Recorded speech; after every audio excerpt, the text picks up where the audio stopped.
Welcome all of you. I am Vibhuti CP from KG Somaya College, Kopargaon. Here we are going to learn the starch industry. The last lecture we learned about what is the starch industries, how to prepare cornstarch and the potato starch. Today we are going to learn the non-food application of the starch.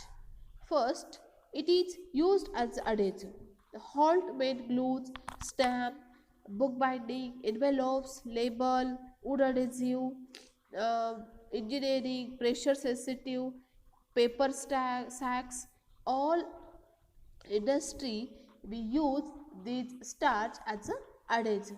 Next, there is explosive industry. In explosive industries, it is have the wide range of binding agent match heat binder. Third application is paper industry. The internal sizzing, filler retention, surface sizzing, paper coating, and also it is used as a disposal diapers. Next, there is construction industry. It is used as a concrete block binder, asbestos or clay lime stone binder, fire resistant wood wallboard, and paint filler. Next, in the metal industry, it is used as a foundry, co-binder, and sintered metal additives. In textile industry, it is used as warp sizzing, also fabric finishing and printing. In cosmetics and pharma industry, it is used as a dusting powder, makeup, soap filler, face cream, and also it is used as pill coating capsule and tablet binder. In mining industry, it is used as ore flotation, ore sedimentation, and also oil well draining mud processes. Here, these are some non-food application of the starch. Let me learn their characteristics. These are specific viscosity, how the oil retention will be high or low, having a floating properties, and also have the emulsion stabilizing capacity, suspension characteristics. It mostly the starch is used as a adhesiveness characteristics, have a different color, and long shelf life stability. Okay. Next, that is learn the sub-industrial application of the starch. This starch is very useful in the textile industry, food industry, and biopolymers, and also the paper and packaging industries. Here, let me learn first the paper making industry. It is a largest non-food application for the starch. In a sheet of copy paper, the starch content may be as high as 8%. Both chemically modified and unmodified starches are used in a paper making.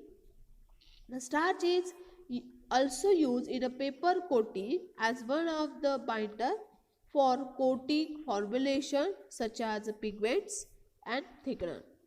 On account of this, the smoothness, hardness, whiteness, and gloss of paper have improved a lot, and thus quality of printing has improved a lot. Second, in corrugated board adhesive. Here, the corrugated board adhesive are the largest application of non-food starch all over the world. Next industrial application is clothing starch. Here, it is also called as a laundry starch. It is available in liquid form. It is prepared by mixing a vegetable starch in a water. During the 19th century and the early 20th century, it was mainly used to stiffen the collar of man's shirt and the ruffle of girls' petticoat. by applying the starch to them and then applying the iron. Today, it is sold in aerosol cans for home use. This is about the industrial application of the starch. Let me know the new topic, that is non-starch polysaccharides. It is denoted as NSP. NSP, it is also called as a dietary fiber. It is a name given to a group of material found in cell wall of the plant which gives a plant its structure and form. It includes the carbohydrates that are not digested. The examples of NCP are cellulose, pectin, gums, beta-glucan, etc. The major polysaccharides in the plant cell wall are cellulose, carboxymethyl cellulose, heavy cellulose, and the pectin. Let's start with the cellulose. The cellulose is found in a plant as a microfibrils which contains 2 to 20 nanometer diameter and 100 to 40,000 nanometer long. This forms the structurally strong framework in the cell wall. The cellulose is mostly prepared from wood pulp. Structurally, cellulose is a beta 1 to 4 link glucan. The cellulose has many uses. It is used as an anti-caking agent, emulsifier, stabilizer, dispersing agent, thickener, and also jelly agent. Next is the carboxymethyl cellulose. This is denoted as CMC. It is linear, long chain, water soluble, and anionic modifier. Here it is derivative of the cellulose formed by its reaction with alkali and chloroacetic acid. Its control of viscosity allow the uses as a thickener, fades and emulsion stabilizer, and also suspending agent. The CMC is used for its water holding capacity as this is high even at low viscosity. The CMC is soluble in a cold water and mainly used for controlling the viscosity without gelling. It has some application in industries. In the baked good adhesion industry, it is used as an adhesion and fat exclusion. And the property is the film formation and the viscosity. In beverage industry, it gives the body to the beverage, texture and stabilizer. Here it has a property of rheological and dispersant. Here next, in frozen industry, it is used for giving a texture and stability. The property is crystal growth retarder and inhibition. The low fat, low calorie food industry, it is used for fat and sugar substitute. Property is rheological.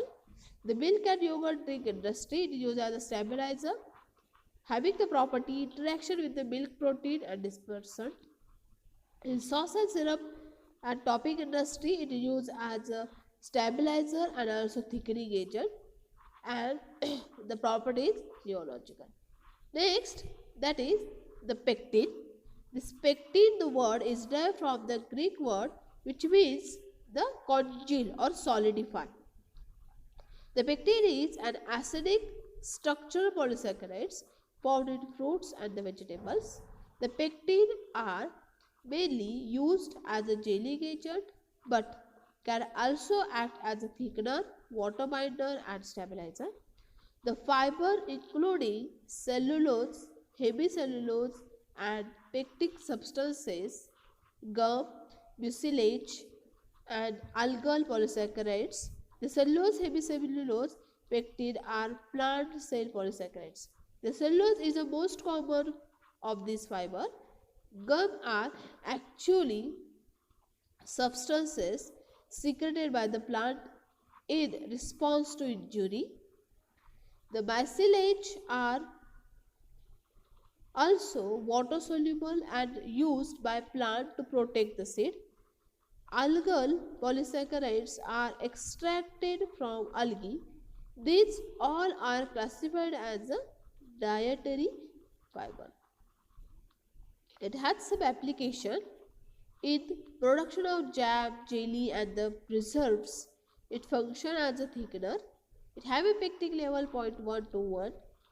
In the bakery, filling and glazing, jelly-cated thickening. Here in a bakery, filling and glazing industry, here it is used as a jelly agent and the thickener, having a property or the pectic level is 0.5 to 1.5. In fruit preparation, it is used as a thickener and stabilizer, having the pectic level 0.1 to 1. In the fruit beverage and the sauces, it is used as a thickener and stabilizer, having the pectic level 0.01 to 0.5. In dairy product, it is used as a stabilizer and a jelly agent, having a pectic level 0.1 to 1. Next, that is hemicellulose. This hemicellulose in the plant cell wall, the most abundant compound present is alpha cellulose.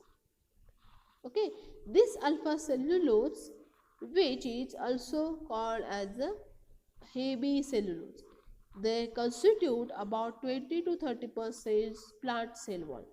The hemicellulose are classified under the category of soluble dietary fiber. Hemicellulose, it is used for what? The soluble dietary fiber.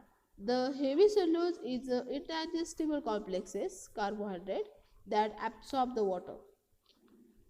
It is good for promoting weight loss, relieving constipation and controlling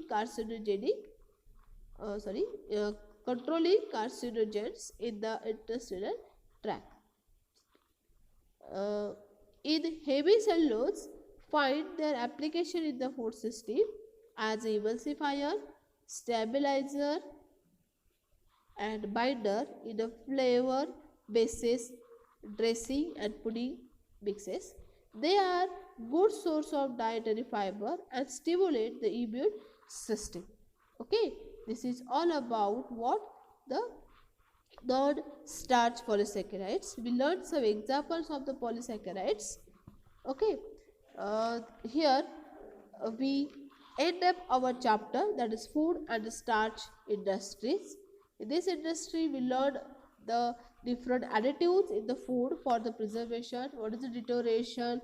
In the starch industry, we learned about what is the starch and the preparation of some starch, that is the corn starch and the potato starch. We learned their application, their food application, non-food application, their industrial application, their characteristics, and also we learned about the non-starch polysaccharides. Okay, here we end up this chapter. Thank you very much.